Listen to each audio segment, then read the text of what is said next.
Ideja samog projekta je nastala iz potrebe da se pokaže potencijal nezavisnosti. Jedan od ciljeva projekta jeste da se na jednoj virtualnoj platformi poliču bašte koje su u različitim klimatskim zonama. Zovem se Eleonora Palković, živim u Subotici u Srbiji i ovu baštensku zajednicu doživljavam kao jednu veliku porodicu u kojoj vlada bezuslovna ljubav. Znanje je moć, a u ovoj zajednici se znanje nesebično deli i ovdje svi učimo i rastemo zajedno, kreiramo novi i lepši svet. Učimo kako da proizvedemo vlastitu hranu, koja je put ka nezavisnosti. Ja sam presrećna što sam deo ove zajednice i neizmjerno sam zahvalna na tome. Pozdrav za sve! Još jedan od ciljeva jeste nezavisnost i sloboda. Svi učesnici na projektu nalaze se na vlastitom tlu, to je osnov za nezavisnost, a kada govorimo o slobodi, svako može da se priključi zajednici onda kako želi, da se isključi onda kako želi, a promovišemo slobodu i akcenat je stavljen na edukaciju. Juhu! Ja sam Maja iz Banja Luke. Trenutno živim u Koblencu u Njemačkoj gdje sadim svoju prvu biobaštu. Mene trag biljke i naša druženja podsjećaju na šetnje s dedom kraj Vrbasa kad sam bila mala. Tada bih ja svašta nešto ispitivala o svemu što vidim i slušala bih njegove odgovore. Isto tako sada se osjećam kada kao da me naša baštalanska zajednica vodi za ruku i pokazuje mi neke poznate predjele, ali koje ja sada potpuno vidim novim očima i otkrivam. Ćao! Još jedan od ciljeva jeste ideja zajedništva. Dobar dan, ja sam Sandra Harašić, rođena u Vrsaru u Istri. Podrijeklom sam Dalmatinka sa otoka Brača. Nikad neću dovoljno zahvaliti Biljani na njenom znanju, savjetima i na raspolaganju, što me je spojila sa grupom tako veselih i dobrodušnih osoba. Znači, sve se može kad se radi sa puno ljubavi i sa puno dobre volje. Hvala svima! Misija projekta jeste priča o resursima, odnosno očuvanje resursa planete. Ja sam Irma Kurtović-Čopelj iz Mostara i mislim da sam jedna prava sretnica što kao član ove zajednice imam priliku spoznati tako važne činjenice o prirodi i našem opstanku kroz biouzgoj. Trag biljke na čelu s Biljanom Banović je moja velika inspiracija. A kako je sve nastalo? Ja i Piva, svako iz svoje pozicije, borimo se za nezavisnost već jako dugo i jednog dana smo samo rekli da nam je dosta. I tako je nastala ova platforma. Sa organizacijom prve regionalne online baštovanske zajednice Trag biljke započeli smo krajem 2020. godine. Tom prilikom u decembru mjesecu smo organizovali jednu internet anketu pomoću kojeg smo pokušali privući što više kandidata iz regije. Od 260 prijavljenih kandidata putem internet ankete izabrali smo 20. Tih 20 kandidata dolaze iz 9 različitih zemalja u regionu. Ovi kandidati su danas u online zajednici Trag biljke, razmjenjuju zajedno iskustva i uče nova saznanja putem naših predavanja. Lijep pozdrav svima, ja sam Danka, dolazim iz Banja Luke, trenutno živim i radim u Austriji, u Gracu. Mogu da kažem da zapadnjački, odnosno moderni način života dovodi čovjeka do mnogih razmišljanja koja, evo kao što su kod mene, rezultirala da se posvetim biouzgoju i sopstvenom uzgoju hrane. Ja sam Catherine i članica sam prve online regionalne baštovanske zajednice. Iako više ne živim u regionu već preko 30 godina, nego živim u Švajcarskoj, ali Švajcarska je eto deo ovog regiona. I to živim u srcu Švajcarske, blizu Lucerna, i tu imam jednu malu baštu. Zovem se Siniša Karakatić-Mohar. Živim u selu Andrejci, nedaleko od Murske Sobote iz Slovenije. Ovamo sam se preselio prije 5,5 godina, tako da još raziskujem selo i okolinu. Izdvojiti dio koji je meni najmiliji u tom selu, u tom kraju, pa to su svakako livade i šume. Najviše šume.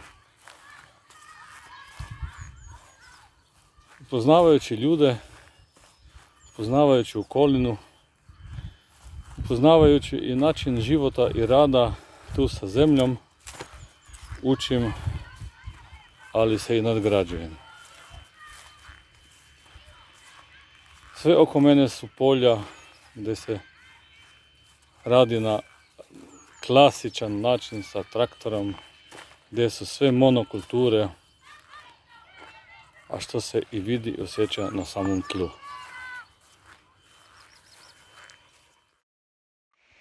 Pozdrav svima, moje ime je Nastasija i živim u Primoštenu. Javljam vam se s obale mora kako bih s vama podijelila svoju sretnu činjenicu da sam ove godine pokrenula vlastiti vrt. To je nešto o čemu sanjam i razmišljam već jako dugo vremena, a osim samog sanjanja i razmišljanja pročitala sam i poneku literaturu. Pogledajte Dupina! I Dupin je tu da vas pozdravi. Pozdrav svijete! Mi smo Renata i Rade, koji su se odmakli iz predivnog grada Banja Luke i došli na predivnu planinu Manjaču, na njen plato, da tu živimo i da tu uzgajamo biljke. Zašto nam se to dogodilo? Možda još ni sami nismo svjesni, ali svakako nas je privuklo nešto u toj planini, u prirodi, u tlu, u onom što smatramo ishodištem i temeljem, vidljivim i nevidljivim nitima, onim što nas povezuje u ljubavi, u čistoti, u našoj autentičnosti. Ja sam Ljiljana Ilić, član sam baštanske zajednice, imam 66 godina i 35 godina sam radila u financijama, a uporedo sa tim sam pronalazila načine kako ću da povratim svoje zdravlje, da ga sačuvam, a više od svega da sačuvam unutrašnji mir. Nakon završetka radnog veka sam se potpuno posvetila produbljivanju znanja vezanih za reiki, za teta isceljivanje, za isceljivanje Bachovim kapima i za rad sa Phyllis Crystal metodom.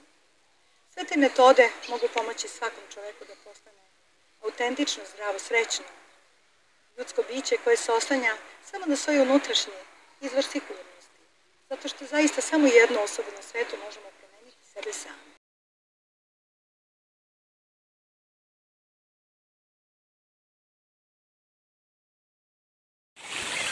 Tlo je resurs, a živo tlo je ugroženi resurs. Jednako je ugroženo kao sav biljni i životinjski svijet. I onda kada čovjek shvati da je tlo resurs koji treba da sačuva, ova planeta će ići u nekom boljim pravcu. Tlo je jednako ugroženo kao i dobar čovjek danas i to je put koji se zatvara. Tlo je inače neizmerno blago. Tlo je u stvari život. Iz tla će se iznedriti plodovi naših biljaka. To je vjerojatno prvi zanat koji su ljudi uopšte imali. Da se bave tlom, da ubiru sa tla, da oplemenjuju tlo svojim radom i uzgajaju nešto. To je uvek postojalo. To je u stvari bilo ono što je bilo daleko važnije i ono što je održavalo porodice, skupine ljudi u životu, jer lovljenje životinja nikad nije bilo sigurno. Znači, oni koji su sa tla sabirali plodove, oni su mogli da budu sigurni da će preživeti. Tlo je život.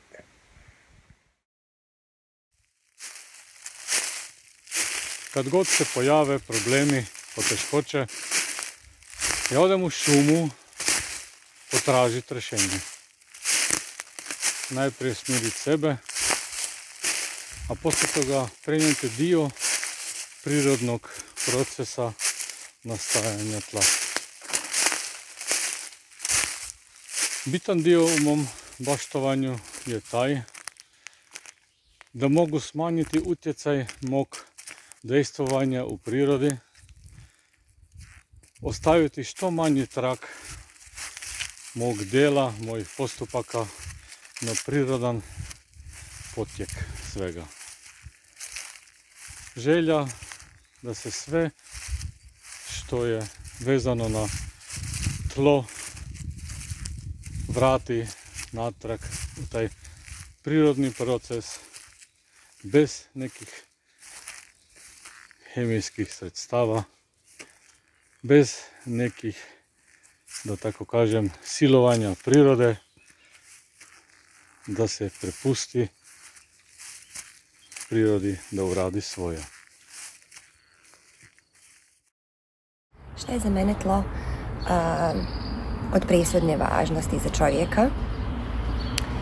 Izvor života cjelokupnog biljnog svijeta na našoj planeti Zemlji, koju nazivamo i majka Zemlja, jer nas hrani, jer ne bi bilo ni života čovjeka da nema našeg tla, da nema zemlje. Tako da ukoliko čovjek postavlja prioritete koji su mu značajni, među prvim mjestima sigurno bilo bi tlo, odnosno zemlja. I postoje dvije stvari, jedna činjenica i jedan citat koji bih htjela podijeliti s vama. Prva činjenica dolazi iz suvremene literature koja kaže da u jednoj žlici tla postoji više života nego što ima ljudi na zemlji. To je nešto što je mene potpuno fasciniralo, jer zemlju sam prije doživljavala zemlja, nisam nikad razmišljala o tome, ja sam znala da se zemljom kreću nekakvi insekti i nekakve gliste. Međutim, nisam shvaćala ulogu mikroorganizama, naprosto ono što je mom oku nevidljivo, mom umu je tako reći bilo neshvatljivo. Međutim, prolazeći kroz literaturu, poznala sam se sa činjenicom da su ta bića vrlo vrijedna i da oni nama vrtlarima čine ogromnu uslugu, obrađujući organsku materiju i kreirajući na taj način minerale koje naše biljke vuku iz tla i posebno hrane nas. Pa ja mislim da je tlo zapravo hranljiva kolevka iz kojeg raste sve što treba da raste. Ja sam prošle jeseni posadila grašak, međutim ove godine su bili mrazovi i on je potpuno izmrznuo i ja sam tu blizu njega posadila novi po biljenom savjetu koji evo već polako raste. Posadila modele za brzi uzgoj i pošto je to posađeno još početkom marta, zbog puno kiše i hladnog vremena biljke su delimično nikle, evo roste su polako, imat ćemo već prve plodiće, ja mislim jesu mala, pogledajte, evo vidiš. Znači prva rotkica, bit će sigurno uzgoja puno. Dalje, ovo ne znam tačno koji je model, vidim da tu ima puno rukole, imat ćemo rukole, spanača, blitve, ovo su kupusarice, beli luk, crni luk. Tu ćemo, ovo su prve pomoćne kulture, a nakon toga ćemo saditi druge koje su zahtevljive. Kulture drugog plodorea. Imamo još tu modela. U ovom modelu opet imamo rotkice. Izlačeno ove godine puno rotkica da se najedemo, da su malene još, bit će bolje. Tu sam još između dodala neke druge kulture. Mi smo inače padobranci i dobro nam je poznat taj neodoljivi magnetizam zemlje, ta privlačnost koju ona čini, a opet i strah koji proizvodi odvajanje od tla. Dakle, iskonski strah urođen kao malim bebama, kad ih posmatrate, imaju strah od oštrog zvuka i strah od gubitka tla pod nogama. Eto, to je za nas tlo. Dakle, život, korijeni, ishodište i konačište, konekcija sa onim što dolazi i sa onim što je bilo. Tlo, zemlja uopšte nije nestalna kao vazduh, kao voda.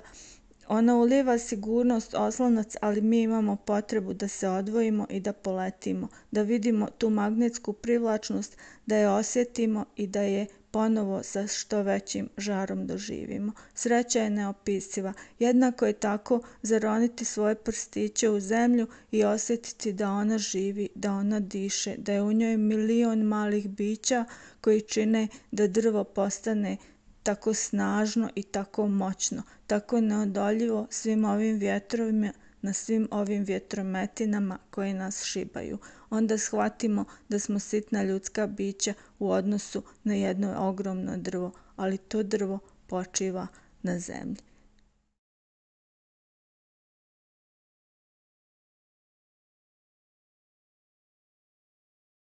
Druga stvar koju želim podijeliti je citat antičkog pisca Plinija, koji je napisao ovako: prvo šuma, onda sjekira, zatim plug, onda pustinja. To je meni bila prva informacija o tome kako se nekada obrađivala zemlja i to je informacija koju možemo sagledati u današnjem svijetu. Znači, nakon poljoprivredne eksploatacije tla, to tlo ostaje potpuno neplodno. Znači, to sigurno nije bio način na koji bi ja htjela obrađivati svoju vlastitu zemlju. Tražila sam razne metode kojima bi se to moglo izbjeći i srećom ima ljudi koji su se toga dosjetili prije mene i ja ne moram izmišljati ništa novo. Znači, ono što ja poduzimam prvenstveno je malčiranje. Zašto se meni uopće sviđa ta ideja malčiranja? Pa to je meni jedna potpuno zaokružena priča i ima mi apsolutnog smisla. Zato što ako nešto uzmem, a ja to moram i vratiti. Ako želim da moj vrt ima isti energetski status ili bolji energetski status od onog stanja u kojem sam ga ja zatekla, ja moram toj zemlji nešto i vratiti. Malč, osim što hrani te brojne milijarde tih mikroorganizama i kišnih glista koji su naši veliki pomagači u tlu, između ostaloga štiti tlo od isušivanja i od težih vanjskih elemenata poput snažne kiše, hladnih vjetrova i sl. Jedan od jednostavnijih načina malčiranja koji se meni izrazito sviđa i kojeg upravo sad dok berem rotkvice primjenjujem, je taj da nakon što pojedem rotkvice, neke rotkvice pojedem i sa lišćem, ali neke i ne, ja to lišće sa rotkvice odražem i vratim na zemlju na isto ono mjesto na kojem sam tu rotkvicu ubrala. Druga metoda kojom želim očuvati život i aktivnost svoga tla, znači vitalnost svoga tla, je kompostiranje. Time se nadam pozabaviti uskoro. I za mene ta priča je u biti poprilično jednostavna. Znači, čovječe, jednostavno vrati ono što si uzeo i bit ćeš stostruko nagrađen i tu priča završava ili možda tek počinje. I smatram da je za ljudski rod veoma važno da shvati da mi treba da sarađujemo sa prirodom, da smo mi deo prirode i da učinimo sve da ne poremetimo tu ravnotežu. I mislim da je to mera našeg opstanka. I mislim da to što dajemo mi prirodi, da će ona nama to vratiti. Pre svega uči nas da budemo ponizni, da budemo zahvalni za sve što dobijemo. Mislim da ljudski rod sa promjenom načina razmišljanja može da ostvari osjećaj zdravlja, celovitosti i da budemo konačno isceljeni od sujete i neznanja, da mislimo da smo mi gospodari života.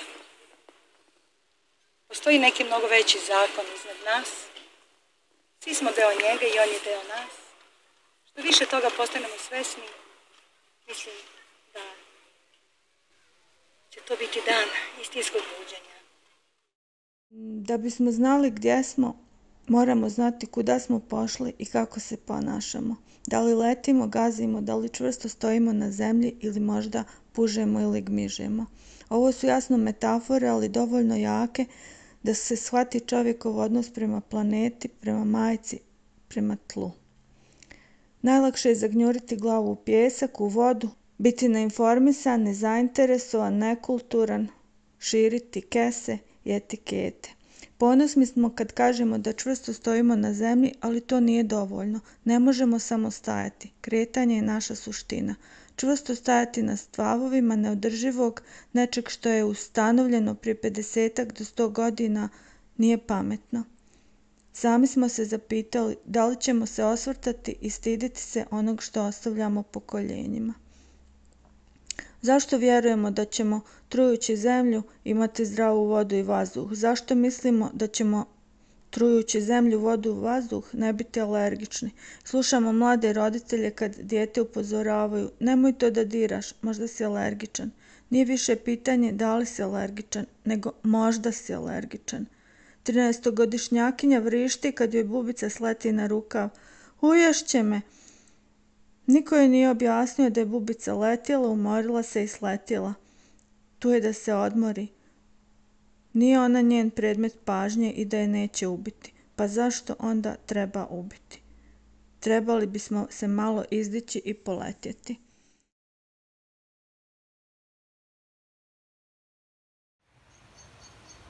Ovo je moja bašta i u njoj rastu razne stvari, eto tako mladi luk, rotkvice, salate. A ovo ovdje je moja pomoćnica, jedna alatka koju sam kupila pre mnogo godina. Ja mislim da ima sigurno jedno 15, 16, 17 godina. I evo kako izgleda. I ta alatka je jedna stvar koja meni pomaže da očuvam život u tlu, u smislu da ne prevrćem zemlju kako se to radi u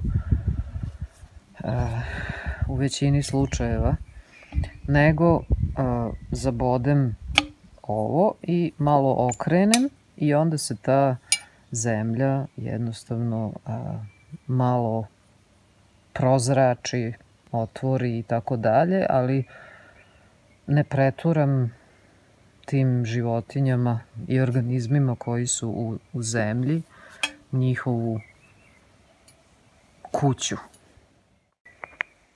Zašto je to uopšte bitno? Pa, kako bi vama bilo da neko dođe i ispretomba vam kuću skroz naopačke. Ovako je to kao da malo otvorimo prozore, vrata i dođe malo vazduha i tako dalje. I to je jedan vid očuvanja tla. I vjerovatno bi mnogo bolje bilo svim mikroorganizmima u tlu kad bi svi to tako radili. Znači, prešli na sistem bez prekopavanja. Danas je loše vreme, sad je već veče, pada kiša, oblačno je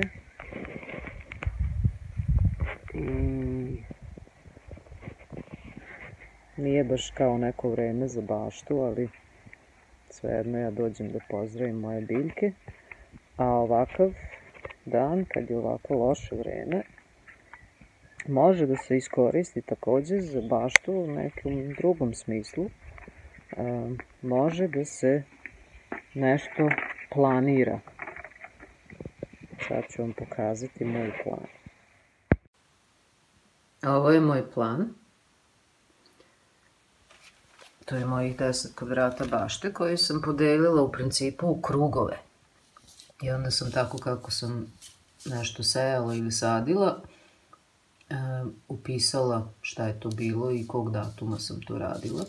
Ovdje imam jednu stazu i jedan uski deo gde je sadnja presade bila u linijama.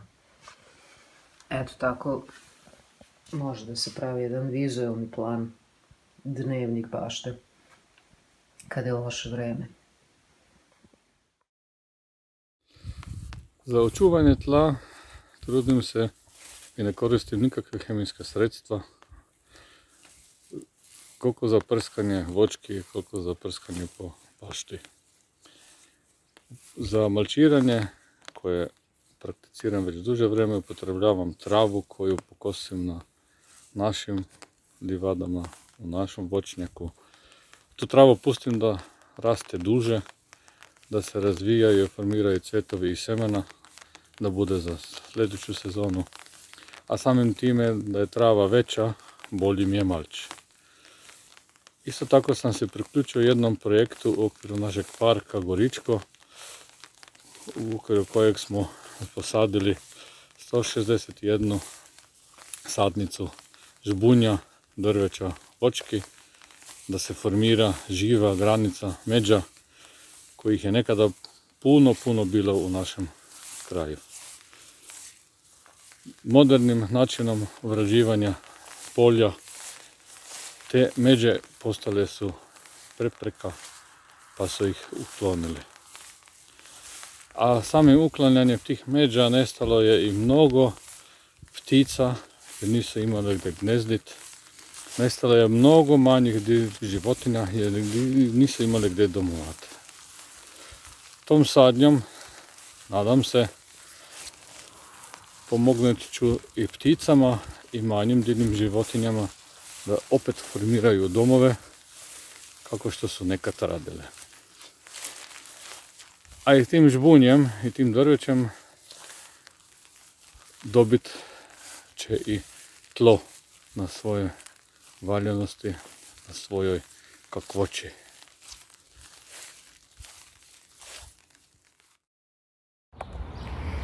Kada govorimo o očuvanju tla, voljela bi da skrenem pažnju na biouzgoj i obradu tla, odnosno zemljišta, bez štetnih materija, jer te iste materije koje se danas koriste za obradu zemljišta i tretiranje hrane ostavljaju trajne posljedice na naš ekosistem, na našu prirodu, a prvenstveno škode čovjeku, odnosno onome ko konzumira tu hranu i na taj način mislim da uništavamo i svoju budućnost. Ono što svi možemo da učinimo za očuvanje tla je da prvo krenemo od sebe, naravno. Mimo toga da se podrazumijeva da se smeće ne odlaže u prirodi kada u njoj boravimo, da se ponašamo prema njoj s poštovanjem kao prema živom biću koje je od izuzetne važnosti za nas same. Mislim da je također veliki korak da se odupremo kupovini određenih industrijski proizvedenih proizvoda koji su na našu štetu i time automatski nećemo podržavati taj sistem i ukoliko bi svi proširili svijest i na taj način djelovali, možda bi učinili neki veći korak i možda bi se ta industrija, ne vjerujem, baš ugasila, možda bi se njen obim proizvodnje smanjio, što bi također smanjilo i uništavanje tla koje se trenutno dešava na cijeloj planeti.